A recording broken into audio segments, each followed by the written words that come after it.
Hey traders, Akil Stokes here, head currency trader with tradingpower.com, and welcome to my weekend review video. This is going to be the last weekend review video of the year, and well, I have a lot that I want to cover, including what I think is my best trade of the year. I also want to talk about why traders fail, and lastly, what you could be doing over the holiday break that's going to set you up to have a fantastic 2015 of trading. So grab a notepad, grab some coffee, and I'll see you guys for this week's weekend review video.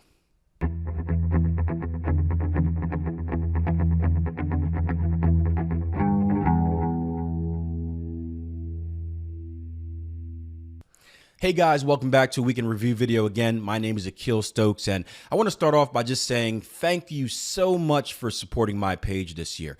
If you're watching this on somewhere other than the YouTube channel, do me a favor, go ahead, go over there and subscribe, like, and share. Your support means a lot. I had a goal this year to get to 5,000 subscribers. I'm a little short of that right now, but I think I can still make it, but it's going to take help from you guys. So do me a favor. If you like what you see, hit the like button, share it. And of course, if you're not subscribed, go ahead and do that. There's no harm in it. And you get updated whenever I put out something new, like this week's chart of the week video. Now, there's a lot I want to cover in today's video, as I mentioned earlier, so let's get right into it. This week was an excellent trading week. I think between Jason and I, we definitely eclipsed over 500 pips in the live room, and a big help, or not in the live room, in the syndicate, and a big help to that was a ginormous trade I had on the pound yen, which is I think probably my biggest trade of the year. Now, I'm going to show you this trade. Take a look at this. Here's a video I shot to the syndicate members the day before the trade came out. Take a look at the basic setup of why I took the trade. Then when we get back, I'm actually going to turn that into a lesson and tell you why most traders fail in this industry. 182.12's around that area, wherever that 886 lands. So that's first and foremost. Bat pattern completion right inside that structure zone we talked about. And we're past the previous support level, but we're in the middle of the one below it. Now, we are also going to have a bat pattern or a butterfly pattern completion as well if we take a different X leg. And you guys know, well, for you guys that have been through the course, you guys know I trade butterflies a little differently. Again, this is not quite a training lesson, so I'm not going to take an hour to explain it to you, but I'm looking for a Fibonacci inversion from our X leg back to our A leg, or excuse me, our A leg back to our X leg. I'm looking for a 127 inversion of that. And I'm looking for a Fibonacci extension from our A leg to our B leg. And I'm looking for a 1618 Fibonacci extension. And you can see if we take a look at this zone between my 127, my 1618, and my 886, we've got a pretty good level of Fibonacci confluence in here, meaning we have a handful of Fibonacci retrace mix extensions lining up at the same zone. So we've got a potential butterfly pattern. Okay, so here's another look at the pound yen trade real time. And you can see, well, after our initial entry, this thing just rolled up. In fact, we grabbed about 250 pips of profit on target one and currently sitting up to just under 400 pips on the remaining part of our position. So a pretty good trade here.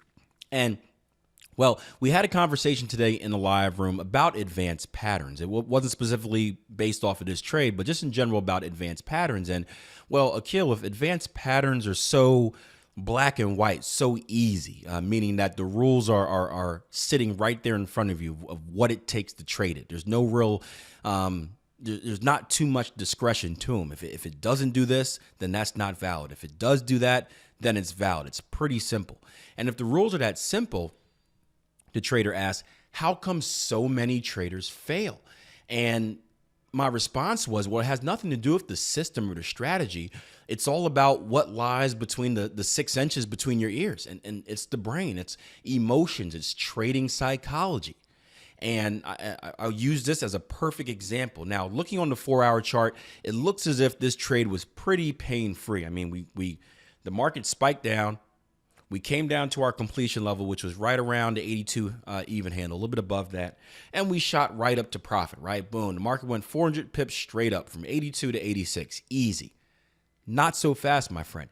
If we take a look at this on a lower time frame, I'm going to highlight this zone. if we take a look at this zone right here from where the pattern completed to where we hit first targets, and actually I'll draw a line here. First targets came about right here. Let's take a look at how difficult this trade actually was. All right, so we're down on a 5-minute chart on the same trade on pound yen. Again, our entry was about right above the 82 even handle. Let's call it 82.14. What I'm going to show you is what most rookie traders, or what most newer traders, I guess I shouldn't say newer, because there are a lot of traders that have been doing this for years and years and years. I'm going to show you what, I hate to say it, but what the losing traders are doing. They see our initial entry here at 182. They enter the trade, they execute it exactly how they're supposed to. However, as soon as they're filled, the market spikes down about 50 pips. Now, I can guarantee you this. Why? Because I work with a lot of traders on a regular basis, and they tell me this.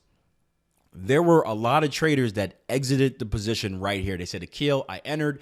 It went against me right away. There was too much momentum in the market. There was too much news coming out. I just wanted to cut my losses. Instead of taking an 150 pip stop loss or whatever the stop loss was on this particular trade, I figured if I get out for 50, I'm saving myself some money.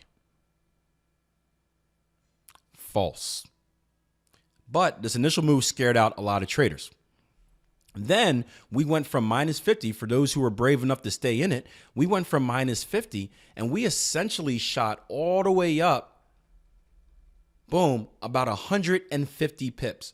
So really quick, you went from 0 to 150 really, really quick on this trade. And for a lot of traders that are not used to seeing that, they start taking profits at this mark. They say, you know what? My target is about 250 pips away, but I'm up 150 pips. They start seeing that 150 as being money in their pocket. They say, you know what? I'm just going to take it out here because, that's enough. That's more than I've gotten before. And we even get some traders that make excuses. Well, Akil, it looks like it's at a 786 from this last move. So Fibonacci, and then we have structure looking left. The market will probably reverse here, and I should just exit the entire position. Keep in mind, this is a 4-hour trade that they're watching on a 5-minute chart. Again, believe it or not, people do this. So we get the first group of traders that exit initially. We get the second group of traders that exit if they make it this far, when they're in a little bit of profit, but not all the way to their target level. Then what happens? The market reverses down, and you get traders that exit at break even. We went from all the way to 100 pips to minus 50, up to 150. Back to break even. You see, it's a yo-yo effect that can be damaging to traders. Just picture yourself in this position. I know some of you did trade this, but for you guys that didn't, picture yourself in this position. And I'll admit, it's tough. It's hard to get yanked back and forth. There's so many emotions. The emotions of being down, then being up, and then being back to break even. It's tough. And you'll get a lot of traders that exit their position at market here. They say, you know what? The move has been made. I missed it. I would much rather exit at 0, a scratch trade, than take a big loss on this. For those traders that maintained, well, we were rewarded as the market rose up about 100 or 250 pips to target one, and is now sitting, again, almost 400 pips in profit as we continue over. But you guys can see how difficult it is, and you ask the question, how come 90% of traders fail? That is why. 90% of traders can't handle that. It's not too hard to get the strategy down. 90% of traders can't handle those emotional tugs. And what happens is, as they slowly sabotage your trading, it's going to mess with the expectancy model of your strategy. For you guys that aren't familiar with the backtesting process, we do our back testing to build our RAS, reticular activating system, but we also want to see the expectancy of our trading strategy, meaning that we want to take the average win, we want to take the average loss, and we want to look at that and how it performs over time. And if that model is profitable, then we know it's a strategy that's worth trading. Now, if you have a strategy that's worth trading and you're sabotaging yourself, even if it's doing something as small as taking targets, 10 pips earlier on every trade, well, I'd like you to redo your math on your expectancy. And a little bit like that over time can turn a very profitable system into a break-even strategy. into even a strategy where you're taking a loss. So it's, there's a lot that goes into it, but most traders fail because of up here. And I don't mean because they're not smart enough to trade. They're just not disciplined, and they don't have the right set of psychological tools to handle what happens in the market. Now, piggybacking off that topic, I got an email from a trader during the week that asked this. He said, Akil, is it normal to take 2 steps forward, 2 steps backwards, 2 steps forward, 2 backwards, and go nowhere for months? Lately, I've been finding it hard to make profit. I've been making money, then losing it, and then making my drawdown back, then losing it, et cetera, et cetera. Just wondering if this is normal, or am I doing something wrong with my money management? I'm guessing you're telling me to do your 12-week transformation course. I would love to join, but just don't have the money right now. And the first answer to that question is just what we talked about. The first thing you always want to do when you're analyzing your trading is you want to ask yourself, is it me or is it the system? Meaning, one of them's wrong. There's a fault somewhere in there. Either your system is wrong, either you're trading something that just isn't profitable. And if you are, it's your fault for not backtesting it and making sure it's profitable. Or you're trading a system that's profitable, but you're somehow sabotaging it, like we talked about in the pound yen. Either you're moving stops and taking bigger stops than you're supposed to, or you're taking targets earlier. Either way, it's on you, right? You guys get it? Akil's message or lesson of the week. It's your fault.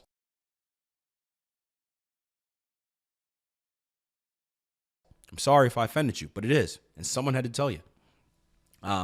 But there's also a few other ways you can handle it. Say that you aren't making any trading mistakes. You're not taking targets off early.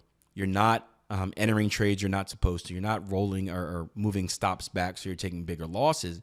What I told this trader was the next step is to really realize and find the difference between a trading opportunity and a high probability trading opportunity. And I used myself as an example. At one point in my trading career, I only traded ABCD patterns. Why? It was the absolute easiest thing for me to do. I wasn't strong on reading price action, wasn't strong with structure, but I knew how to draw a line. I knew how to copy and paste that line, and I knew how to draw, connect it to another line. Simple stuff. But hey, that's where I was at in my career. But I used to trade ABCD patterns, and I didn't make any mistakes. I would put a limit order right at the decompletion. I would get stops, a certain pip amount above that completion, and I was very consistent with it. Very, very consistent trader. Unfortunately, I was consistently losing money. And what you want to do in a scenario like this, and this can be for any strategy, is you want to ask yourself, is this a high probability trade? And if not, are there any filters I can add? And what I started doing was I started adding filters. Instead of just trading ABCD patterns, I would only trade ABCD patterns that came in that previous structure. Then, instead of strictly selling at market or putting a limit order there, I would only trade, I would wait for a retest. So I would only trade ABCD patterns at structure that had a double top. And I would only trade that double top if the RSI was overbought. So you can see I started adding filters. For you guys that are familiar with the CTS system, the combined technical score system that we teach, it's no different than that. You're going through that checklist and you're adding filters of what you need to trade, and you're really building a case for entry. So if you find yourself just going back and forth between making money to break even to losing money to break even, one of the first things you want to do after looking yourself in the mirror and see if you're making any mistakes is start adding filters. See, go back through your trades, go back through your last year of trading, go back through the back testing. Start looking at the trades you took and say, hey, well, if I would have waited for a double top on this trade, would I have entered this in the first place? And what a lot of you guys believe, and it's the internet's fault because everyone on there is selling you a system that will make you 50% a month. And, that was a topic for today. And I'm not going to get into that because that upsets me a lot. 50% a month. Yeah, right. Consistently. Anyway, Most of the stuff you hear on the internet, they want you to believe that the way to be more profitable in trading is to find more trading opportunities, take more trades, get more signals, right? Enter more positions. It's probably brokers telling you that, because brokers get they get their cut off the top, so they want you to trade more. That's how they make a living. The real gem to increasing your account, aside from implementing a money management system, is really just filtering out some of those losses. It's really addition by subtraction. You don't have to find any extra winners, but if you keep yourself out of some of those losing trades that were just looked like a good trade and you kind of just took it, you're going to find your account growing much faster than you think by eliminating those losing trades, only looking for those best case scenarios. So that's my advice for that. And guys, that's a writer downer. You get 2 weeks before the break. This is the time for continued education. Go back on your system, see if you can add anything to make it more efficient, eliminate some of those losses. Now, another way to deal with losses is also implementing a new strategy. And a lot of traders I work with only trade advanced patterns, and there's nothing wrong with that. I always talk about trade one strategy to start with, master that strategy before moving on to something else. But if there's anything we know about advanced patterns, is that they're really swingy, meaning that we get a bunch of winning patterns at once, and it brings our equity curve all the way up, and then we hit a streak of losing patterns, which is going to put us in drawdown. Now, the drawdown shouldn't take us to break even, because of our risk reward and the win percentage. But still, it's you have up months and you have down months, or you have up weeks and down weeks, and it can get a little frustrating. One of the ways to smooth that out is really implementing a new strategy, and it can be a structure-based strategy, support, resistance, trend continuation, something like that. You guys should be knowing the basics anyway, but being able to identify structure, being able to trade a different way, while you're in one of those losing streak of patterns, you can save yourself some money, because you may get hot on trend continuations. After all, patterns tend to fail when the market's trending. Trend continuation trades tend to work very good when the market is trending, hence the word trend continuation. But this week in the syndicate, we gave I gave a good example of two trend continuation trades, or two structure-based trades that actually paid off pretty nicely. Actually, one was in the syndicate in the form of New Zealand dollar, which well, check it out. A 618 retracement is going to put me right here at 77.96, right below that 78 even handle. And what you'd be looking for is a move down to retest previous structure. So if we're looking at a risk reward, we're looking at stops. You may not get the best risk reward in this. Stops need to be above our double top structure. So stops need to be above this wick here. An initial target, you're looking for a retest of our lows here. So if you take it right at the 618, you're not going to get the best risk reward. We're still really early in the trade, so a lot of things can happen. Price action may spike all the way down, and we may have to adjust our fibs. But one thing you can do is, I don't like adjusting stops, but you can adjust targets. So instead of taking it right here at the 618, you might want to wait till price action gets a little bit higher, say closer to our double tops here. Your stops are going to remain the same, but what it's going to do is going to stretch out your targets. And we talked a lot about this, I think, a week or so ago, about ways to make the not in the syndicate, in the live question and answer on Mondays, just ways to make the trade work for you without really going against your trade integrity. So now in the video, we talked about New Zealand dollar. We talked about this structure level up here, price action breaking, closing below, simple week 1 12-week transformation theory. Lower low, lower close, trend continuation, blah, blah, blah. Basically, we got a 26.18 trade. We got to retest the structure. We looked for a short opportunity there when we rode the market down about 95 pips to target 1, and we came very, very close to you would have hit target 1, target 2 if you took this like a 26.18. I'm actually holding out for a little bit of a bigger move, which I may not get, but we got a pretty good move, almost 100 pip move on this, just by simply following structure. Looks like we got an advanced pattern after that as well, with a Gartley pattern right in here. And this was, again, you can do this on any market, any time frame. In fact, last week was the first time I implemented my chart of the week idea, and we saw a very similar situation with the Euro Aussie. Monday. Let's go one more time frame down and see if we can find a place for entry. Now, first thing I want to do, and I'll do this real quick, I always want to bring a Fibonacci extension on. So let's take a Fibonacci extension from our swing low to swing high here, see what we get. Boom. Going to get a 127 right in that structure zone, so right at previous structure resistance up here. And let's do this. Let's take a Fibonacci inversion. So let's invert this inside leg. Let's go from here to here. And let's see if we get, look at that. 1618 Fibonacci inversion lining up right with a 127 Fibonacci extension. So if we come up to 6150s, I think that's an excellent opportunity to look for a sell. So it was actually the Euro New Zealand. I said Euro Aussie by accident. That's what happens when you got so many pairs in your portfolio. But you can see very similar to that New Zealand dollar situation. We had our 2618 up here, our double top. And it played out like clockwork. Actually, I was a little bit wrong here. My projection was that we would stay in this consolidation area and bounce back and forth. As you can see, that didn't happen. We actually hit the Fibonacci cluster dead on, and we ran all the way back down to previous structure low. So you probably made more profit than you expected. I'm sorry for that. I forgot who asked to share this chart, but if you would like, I'll share my address with you. If you want to mail me a check for pointing this out and helping you get on the right side of the markets, I will accept that donation.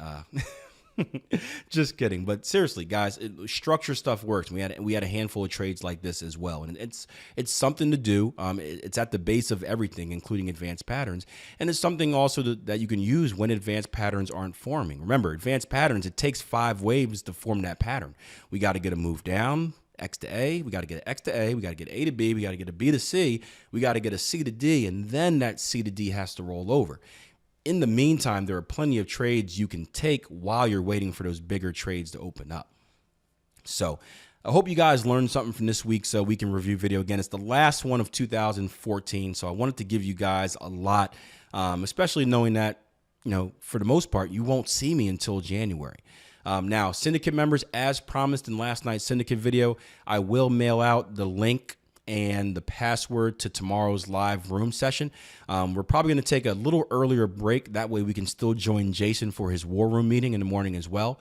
But my plan was to talk a lot about what we can be doing over the winter break. What can you be doing to improve yourself? To what type of continued education or training can you be taking? And I don't mean training by a training course, but how can you work on your trading so that 2015 can be a lot better than 2014? So if you have any ideas about that, bring that to the live room tomorrow, as I'd love to discuss it with everyone.